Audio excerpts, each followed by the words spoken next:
상태를 먼저 봐야 됩니다. 27절에 보면 육지에 내리심에 그 도시 사람으로서 귀신 들린 자, 거기 줄 긋읍시다. 귀신 들린 자에다 줄을 그으시고요. 또 29절에 가보면 괄호하고요.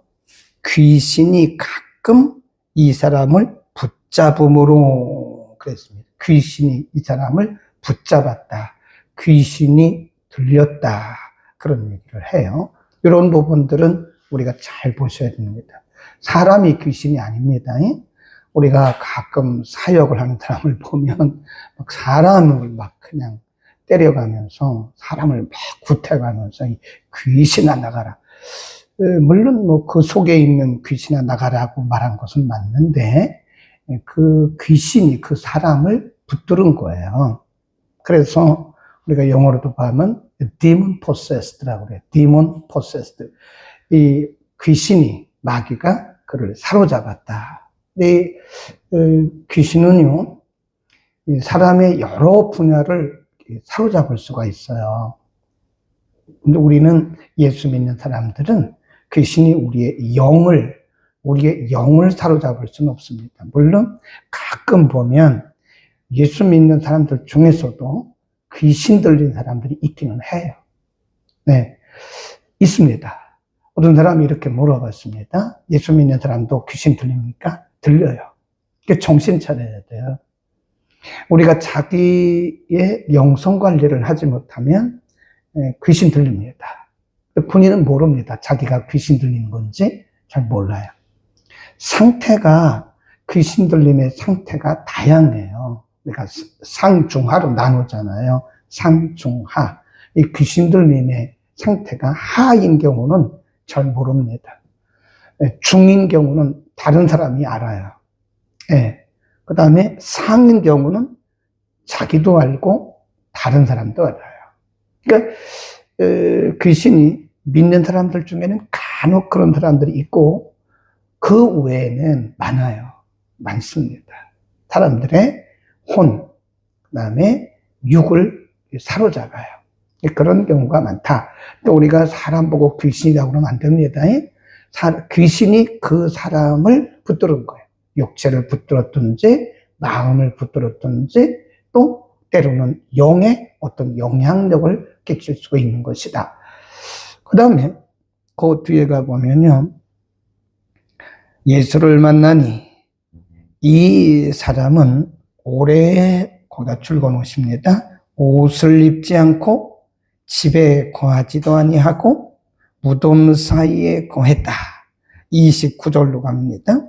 29절 가로 안에 보면 귀신이 가끔 이 사람을 붙잡음으로 저가 쇠사슬과 고랑에 매여 지키었으되 그 맨 것을 끊고 귀신에게 몰려 광야로 나갔더라. 그러니까 지금 이 귀신 들린 사람이 행동하는 것은요 자기 생각이 아니에요. 거기 보면 귀신에 끌려라고 말합니다. 귀신에 끌려. 옛날 우리 어른들이 하는 얘기가 옛날 시골에서 들었는데 요즘도 그런 말을 쓰는 분들이 있어요. 뭐가 홀린 것 같다고. 그거 맞아요.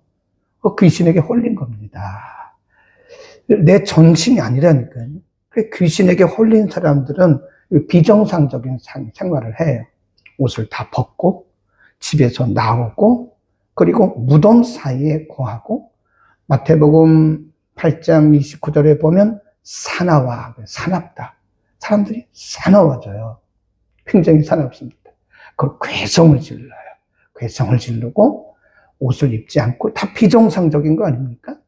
귀신에 들리면 귀신이 그를 끌고 다녀요. 이렇게 사람이 이상한 비정상적인 행동을 하는 거예요. 그러니까 우리가 간혹 우리 자신도 한번 점검해 볼 필요가 있어요. 내가 지금 내 위치에서 비정상적인 행동을 하는 거 아니야? 내가 지금 비정상적인 말을 하고 있는 거 아니야? 때로는 우리의 생각 속에 비정상적인 생각을 넣어요. 그러니까 비정상적인 생각을 하는 거예요. 네, 그 왜 그러죠? 귀신이 사람을 끌고 다니는 거, 이렇게 막 여기저기 끌고 다니는 거예요. 홀린 것처럼.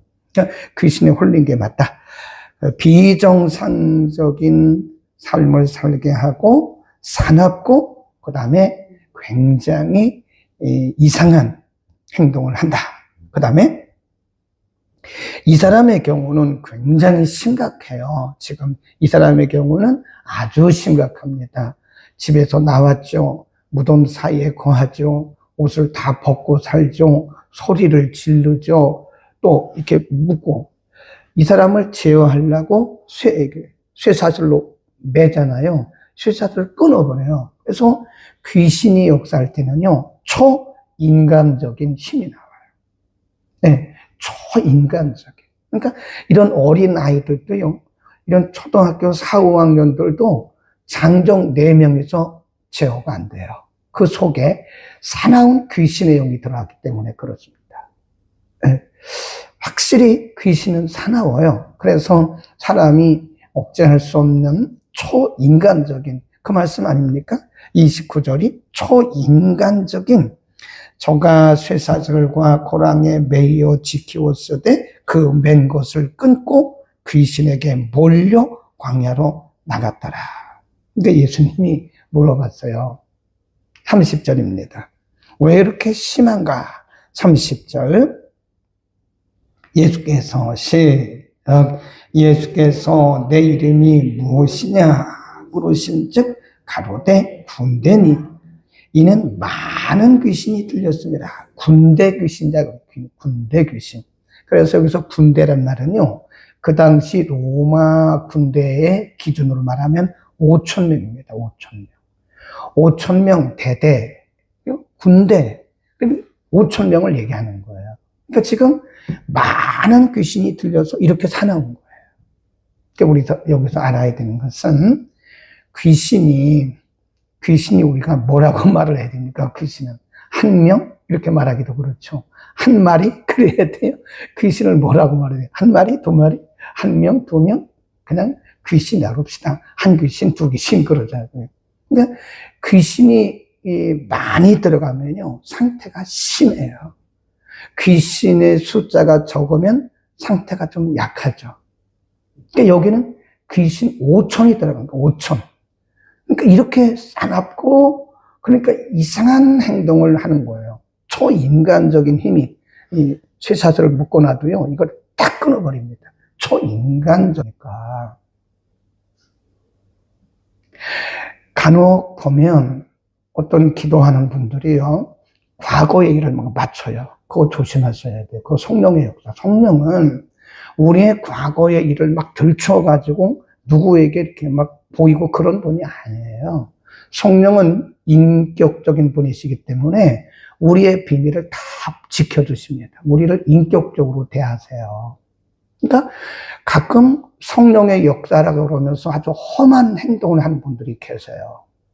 저는 그걸 성령의 역사라고 믿지를 않습니다. 성령은 그렇게 험한 행동을 안 하십니다. 성령은 온유합니다. 성령 받은 사람은 온유해요. 굉장히 온유합니다. 그러니까 그 초능력을 발휘한다고 초인간적인 어떤 초능력이 있다고 해서 그것이 성령의 역사다라고 여러분 믿으면 귀신의 역사를 성령의 역사로 오픈하고 있는 거예요. 그래서 이 마지막 시대는요, 영분별을 해야 됩니다. 이게 성령의 역사인지 정신병인지 귀신 들린 건지 이거 잘 분별해야 돼요. 잘못하면 빨리 병원에 가서 정신과 약을 먹어야 할 사람을 막 귀신 나가라고 하면 골든타임을 놓쳐가지고요, 그 정신병 못 고쳐요. 옛날에 장로님 아들인데요, 연세대학교 정신과 교수님 한 분이 계세요. 이분이 얼마나 답답했으면 전국에 있는 목사님들을 다 모아가지고 정신병과 귀신 들림에 대해서 이분이 학문적으로 성경적으로 다 분석을 해줬어요. 그러니까 그분이 그때 정신과 의사 이 선생님이 뭐라고 목사님들에게 얘기를 하냐면, 부탁을 하냐면, 제발 목사님들이 붙들고 있지 말라는 거예요. 빨리 정신과에 보내서 정신과 치료를 받아야 되는 사람을 귀신 들렸다고 붙들고 있으면 골든타임을 놓치기 때문에 목사님이 그분의 인생을 망치는 겁니다. 그러더라고요. 빨리 병원에 보내서 그 정신과약 먹으면 금방 나요. 네, 정신과약 먹고 상담받고 그러면 금방 낫습니다. 근데 그 귀신 들렸다고 막 붙들고서 가둬놓고 그런다고 그러지 말라고. 또 반대로 귀신 들린 사람은 정신과 아무리 가도 안 됩니다. 정신과약 아무리 먹어도 그건 안 돼요. 귀신을 쫓아야 되는 거예요. 그러니까 그거를 구별을 잘 하라는 거예요. 영분별을 하라는 거예요. 이게 병원에 갈 건가? 이것이 귀신을 쫓아야 되는 거를. 그래서 이 마지막 때 사역은요, 균형을 이루어야 됩니다. 우리가 말씀으로 갈 때는 말씀으로 가야 되고, 또 이렇게 영적 사역을 할 때 영적 사역. 너무 말씀 하면서 영적인 세계를 무지하면 또 그것도 안 돼요. 너무 또 영 그러면서 말씀의 세계 무지해도 안 돼요. 그러니까 우리가 이 사역이라는 것은 이 마지막 시대 신앙생활이라는 것은요, 이게 균형을, 이 밸런스를 잘 맞춰야 돼요.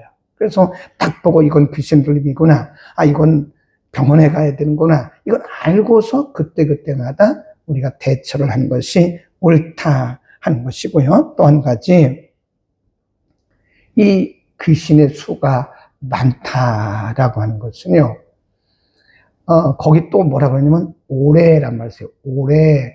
다시 한번 보세요. 27절에 보면 귀신 들린 자 하나가 예수를 만나니 이 사람은 오래 옷을 입지 아니했다. 그 말은 뭐죠? 귀신 들린 시간이 오래라는 우리가 동의할 수 있는 부분도 있다 하는 것을 말씀드리고요. 그 다음 예수님을 보자마자 이렇게 얘기를 합니다. 28절, 예수를 보고 부르짖으며 그 앞에 엎드려 큰 소리로 불러가로되 지극히 높으신 하나님의 아들 예수여, 나와 당신과 무슨 상관이 있나이까? 당신께 구하노니 나를 괴롭게 마옵소서. 이는 예수께서 이미 더러운 귀신을 명하사 이 사람에게서 나오라 하셨습니다. 이미 예수님께서 그 귀신에게, 사람을 붙들고 있는 그 귀신에게 나오라고 명령. 그러니까 거기서 뭐라고 그래요? 나를 괴롭게 마십시오. 이걸 뭐라고 그러니? 영적인 충돌이라고 그래요. 반드시 영적 충돌이 일어납니다. 영적 충돌이 일어나요. 제가 필리핀 사역을 할 때도 경험을 했고요. 저 네팔이나 인도나 이런 사역을 할 때도 경험을 했는데요. 그래서 우리가 아무데나 막 가면 안 돼요. 네? 아무데나 막 가면 안 됩니다. 그 네팔에 처음 갔을 때, 네팔을 여러 번 갔었는데, 네팔 카트만두 공항에 딱 내렸는데요. 공항에 내리자마자 머리가 막 치근치근 아픈 거예요. 그리고 호텔에 들어가 잠을 자는데 밤새도록 이상한 꿈을 꾸는 거예요. 잠을 못 자요. 네. 옆에서 막 무슨 소리가 들리고 푸닥거리 소리가 들리고, 아이고, 네팔이 그렇게 영적으로 참 복잡한 나라인 줄 몰랐어요. 일본은 안 그런 줄 알았어요. 일본도 호텔에서 잠을 자면요 얼마나 잠자기가 그 왜 그런지 아세요? 영적인 충돌입니다. 지금 그 속에 있는 귀신이 정체를 드러내는 게 정체를 드러내는 거예요. 귀신이 정체를 드러낼 때는요, 그 예수님의 이름에 제 능력이 아니에요. 제가 무슨 힘이 있어요? 예수 이름의 권세 앞에, 예수 그리스도 이름의 권능 앞에 그가 지금 자기의 정체를 탁탁 드러내요. 막 땀을 뻘뻘 흘리고요. 눈을 못 마주쳐요. 그래서 제가 이 사역을 할 때는요, 나를 쳐다보라고 말합니다. Look at me, 그래요. 내 눈을 쳐다봐. 못 쳐다봐요. 거의 못 쳐다봐. 제 능력이 아니에요. 제가 무슨 유리겔랍니까? 제가 무슨 능력이 있어요? 제가 아니고 제 속에 있는 예수의 이름이에요. 제 속에 있는 예수의 이름. 그래서 예수님께서 나오라! 그러니까 괴로워하다가 나중에 이렇게 얘기를 해요. 32절 보세요. 마침 거기 시작. 마침 많은 돼지떼가 32절입니다. 시작. 마침 거기 많은 돼지떼가 산에서 먹고 있는지라 귀신들이 돼지에게로 들어가게 허하기를 간구하니 이에 거하신데, 이것도 잘 보셔야 돼요. 귀신은 옮겨갈 수 있어요. 세균이 옮듯이 옮는다 그런 뜻이 아니고요. 이렇게 예수님 명령하셨어요.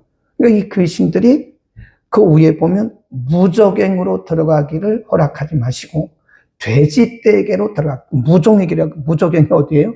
지옥이에요, 지옥. 그러니까 귀신들이 지옥으로 들어가기 싫으니까 우리를 무적행으로 들어가라고 명하지 마시고 이 돼지떼에게로 들어가게 해달라고. 그러니까 그 5천이나 되는 귀신들이 돼지에게로 들어가는 거예요.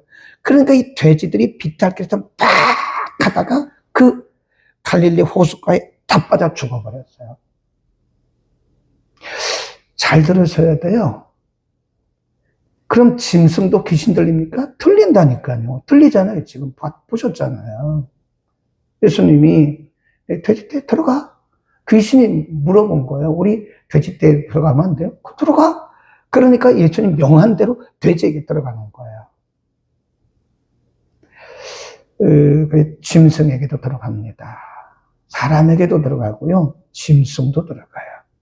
그래서 가끔 보면 이 짐승들이 사나워가지고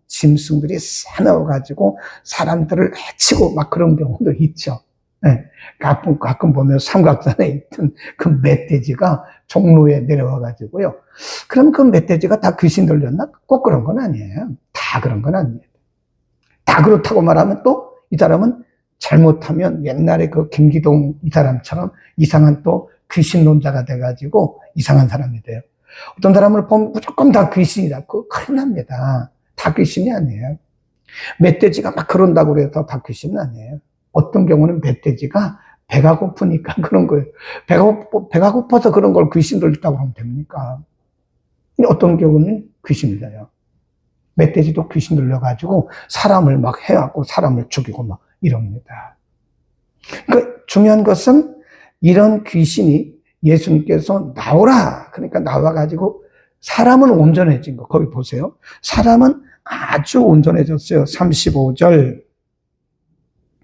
시작. 사람들이 그 된 것을 보러 나와서 예수께 이르러 귀신이 나간 사람이 옷을 입고 정신이 온전하여 예수의 발 앞에 앉은 것을 보고 두려웠다.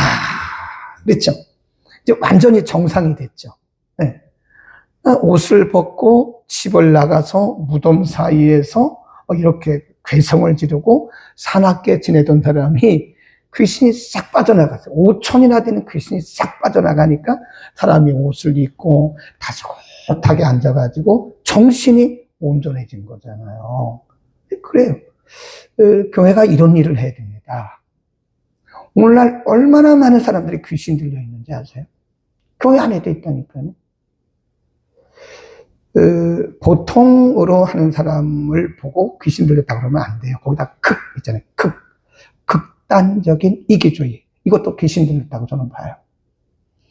디모데후서 3장 3절에 보면요. 마지막 시대 3장 1절부터 쭉 나와요. 마지막 시대 사람들의 인성, 성품을 얘기하면서 사나우며 감사치 아니하며 서로 얽매인 것을 풀지 않는다.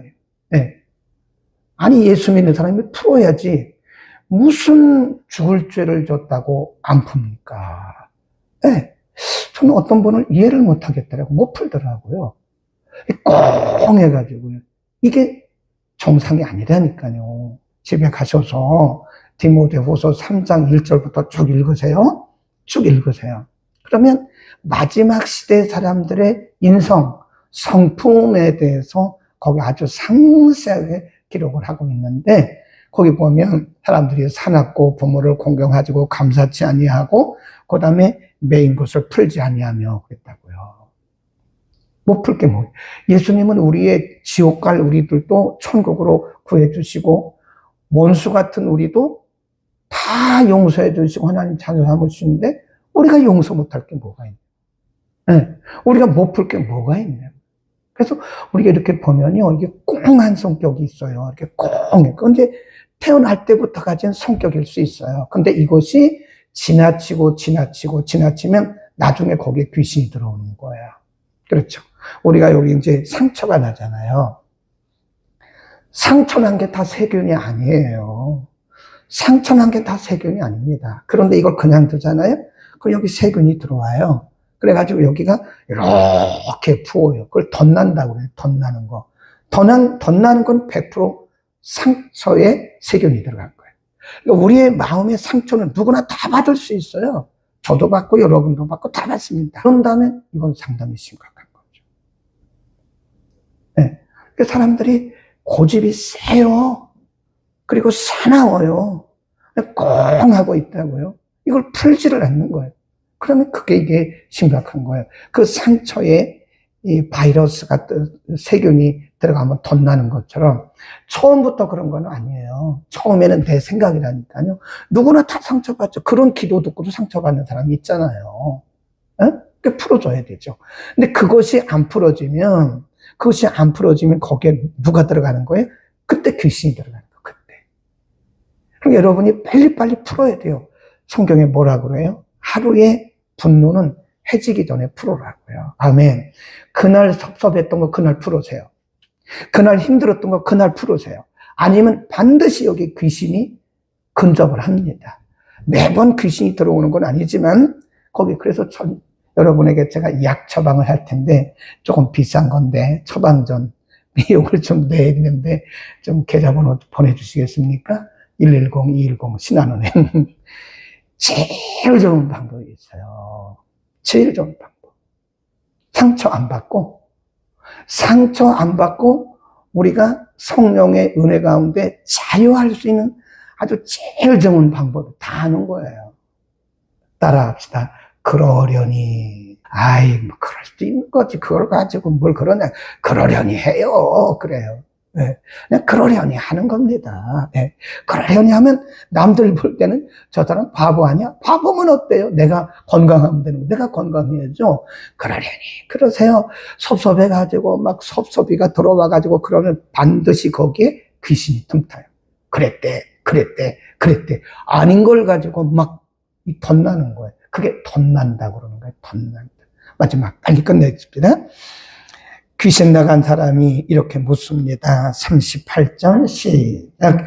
귀신 나간 사람이 함께 있기를 고하였으나 예수께서 저를 보내시며 가라사대 집으로 돌아가 하나님이 내게 어떻게 큰 일을 행하신 것을 일일이 고하라. 거기 읽읍시다. 일일이 고하라. 그러니까 이 사람이 예수님을 따라가기를 원했던 거예요. 겁났겠죠. 다시 재발하면 어떡할까? 뭐 여러 가지 이유가 있겠죠. 그러니까 예수님께서 아니야, 집으로 돌아가. 그 예수님이 이럴 때는 좀 허락을 좀 하시지. 예수님이 허락하니 아주 냉정하게 탁 끊으시면 아니야, 너는 나를 따라올 것이 아니고 집으로 가. 집으로 가가지고 하나님이 너에게 어떻게 행하신 것을 어떻게 일일이 너의 가족에게 고하라 그랬어요. 그래서 이 사람이 집에 가서 가족들에게 일일이 고하고 그리고 주변에 있는 사람들에게 다 전하니까 예수의 복음이 증거된 거예요. 그러니까 이것이 바로 예수님이 이 사람을 고친 이유고, 또 한 가지는 이 일을 행한 곳이 어디냐면 거라사입니다. 26절에 보면 거라사, 거기 줄고 놓으시고요. 이방 땅이라고 써요. 이방 땅. 그러니까 예수님이 예루살렘에서만 활동하신 것도 아니고 갈릴리에서만 활동하신 것도 아니고 이렇게 이방 땅의 사람들에게 다 이렇게 멸시받고 소외된 곳도 가셔서 거기도 생명의 복음을 전하시고 그 영혼들도 구원하신, 이것이 예수님의 오신 목적입니다. 모든 사람들에게 혈통과 모든 신분을 떠나서 복음은 들어가야겠다. 아멘. 기도합니다. 걸어가신 아버지, 오늘은 긴 시간 동안 거라사 지방에서 귀신 들렸던, 군대 귀신 들렸던 사람을 온전케 하시고 그로 하여금 새 사람이 되게 한 것을 오늘 우리가 상고했습니다. 귀신 들렸던 사람이 정상인이 되었고 그가 또 예수를 전하는 사람이 되었습니다. 광인이 증인으로 변한 것입니다. 이것이 곧 예수님께서 이 땅에 오신 목적임을 우리가 믿습니다. 우리도 모두가 다 이런 사람이었습니다. 그러나 주께서 우리를 구원하시고 우리를 온전케 하셨으므로 우리를 온전케 하신 예수 그리스도를 증거하는 증인의 삶을 살게 하옵소서.